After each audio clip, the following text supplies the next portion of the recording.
What would you do if you met someone who saved you, only to lose them because you couldn't tell the truth? This is my story.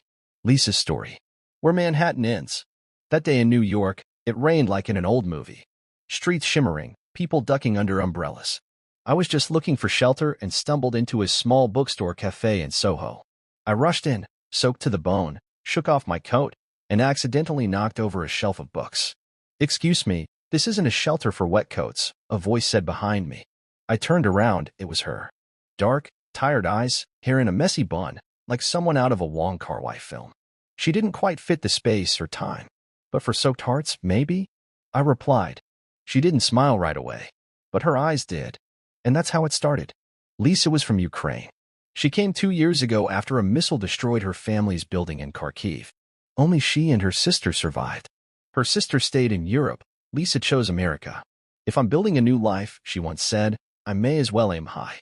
She worked as a waitress but dreamed of writing fairy tales for adults, somewhere between magic and grief. Her words always felt deeper, like windows into a life you'd never lived but somehow understood. I was an editor. Moved from Chicago after my father died. I needed a reset, new job, new apartment, new self. I thought I was in control. Truth was, I was just running. We started seeing each other more and more. At first, coincidentally. Later, deliberately. She showed me a New York I never knew. Silent, cinnamon-scented, full of wet paperbacks and neon reflections. We talked about everything: childhoods, fears, dreams. And we were quiet too. That silence was the most honest part. I knew I was falling in love. Not the loud kind. The kind that feels like breathing, only you notice it when it's gone. But I kept one thing from her. Something big. My company was planning to shut down several cafes. Hers was on the list. I saw the memo. I signed it. I told myself there was time. That maybe it wouldn't happen. That it wasn't personal. She was hiding something too. I could feel it. One night, she asked, "What's more important, honesty or safety?" Without thinking, I said, "Honesty. Safety can be fake." She looked at me for a long time, like she was waiting for something I wasn't brave enough to give. Then the cafe closed. I came to her with her favorite coffee, cinnamon, and almond milk. She was already silent. "You were part of this?" I didn't mean to. It wasn't. About me? Because I don't matter. She didn't yell, didn't cry.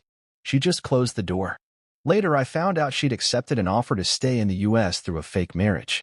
A man she knew. Someone who offered security. Something I never had the courage to give. When I went to her apartment, it was empty. A cup on the windowsill. A book with a note tucked inside. "You taught me not to stay silent. But when it mattered most, you did." I still go to our little cinema. I watch the movies we never got to see. The seat beside me stays empty. Now I know. Love isn't just sharing silence. It's the courage to speak the truth, especially when it hurts. Small orange diamond, in you, what would you have done? Chosen silence for comfort? Or truth, knowing it could cost you everything? I chose silence. And lost her.